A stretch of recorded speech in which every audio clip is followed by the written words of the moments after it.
Hello everyone, welcome back to my YouTube channel. Today we are going to discuss the most important basic concept of chemistry, which is compound.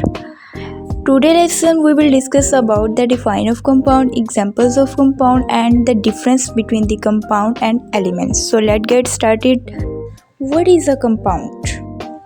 A compound is a pure substance formed when two or more different elements chemically combine with each other in a fixed proportions. Compound एक pure substance है।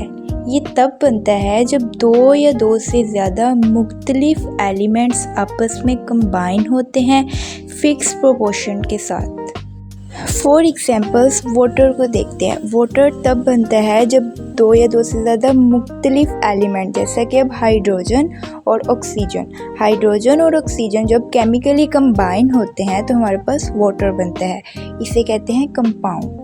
इसी तरह carbon dioxide में देखा जाए तो जब carbon और ऑक्सीजन दोनों केमिकली कंबाइन होंगे तो कार्बन डाइऑक्साइड बनेगा। सोडियम क्लोराइड में भी जब सोडियम और क्लोरीन आपस में केमिकली कंबाइन होते हैं तो हमारे पास सोडियम क्लोराइड बनता है। ठीक है, अब फिक्स प्रोपोर्शन का मतलब ये होता है कि हमने इसको एक मुकर्ररा तनासुब के मुताबिक ही डालना है।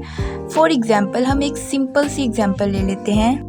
हमने चाय बनानी है। ठीक है, चाय बनाने के लिए हमने 1 कप दूध डाला, उसमें हमने 1 स्पून चीनी डाली और 1 स्पून हमने क्या किया, चाय की पत्ती डाल दी।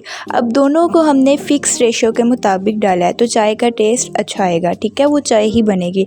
लेकिन अगर हम 10 चम्मच चीनी के डाल दें और 1 चम्मच हम पत्ती का डाल दें तो वो कुछ और ही बनता है, वो चाय नहीं बनती है। इसी तरह अब देखें वाटर है। वाटर में 2 जो एटम्स होते हैं वो हाइड्रोजन के होते हैं। ठीक है, 1 ऑक्सीजन का होता है। जब 2 और 1 एटम मिलेंगे तो ही वाटर बनेगा।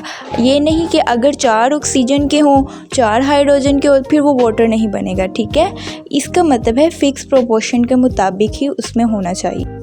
अगर हम एलिमेंट और कंपाउंड का कंपैरिजन करें तो जो इसमें ह्यूज डिफरेंस है वो यही है कि एलिमेंट में एक जैसे ही एटम मौजूद होते हैं। ठीक है, सारे एटम सेम होते हैं। अब कंपाउंड में क्या होगा, डिफरेंट एटम्स ऑफ एलिमेंट मौजूद होते हैं। ठीक है, इसमें सेम नहीं होते हैं। सबसे पहला डिफरेंस ये होता है। दूसरा, ये एलिमेंट्स को हम ब्रेक नहीं कर सकते हैं, लेकिन जो कंपाउंड होते हैं इनको हम केमिकली ब्रेक कर सकते हैं। ठीक है, इसी तरह कंपाउंड का अपना एक केमिकल फार्मूला होता है, जैसे कि वाटर के लिए H2O है, सोडियम क्लोराइड के लिए NaCl। ये हमारा आज का छोटा सा कॉन्सेप्ट था कंपाउंड के बारे में। I hope you understood the concept of compound. If you enjoyed this video so please like, share, follow and subscribe my channel.